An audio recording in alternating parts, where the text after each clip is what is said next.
policy on nuclear weapons. And we're back now with the panel. Back at this week, the president signing an arms treaty with the Russians, issuing this new nuclear strategy. What does it all mean for U.S. national security?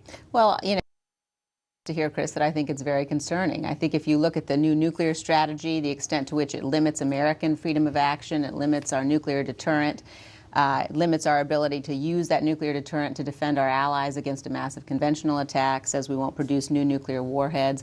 If you look at the START treaty, you've got what seems to be a surprise in there, which is a linkage between our missile defense and the offensive agreement that we're reaching in the treaty itself, which the administration promised would not be there, in fact. So I think you've got... How do you see a linkage? I thought that, in fact, there was no linkage. No, if you look at the language in the preamble, it actually says very clearly that there is a linkage between the defensive systems and offensive systems.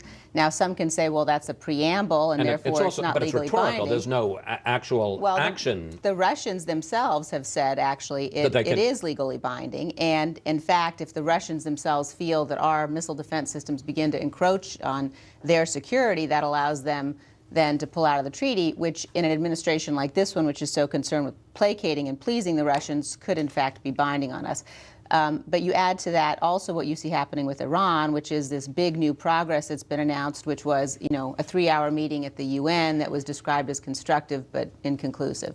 And so I think you've got across the board, the president trying to achieve what he said he would, frankly, last year, which is that if the United States begins to cut our nuclear arsenal, we'll convince the North Koreans, the Iranians to do the same.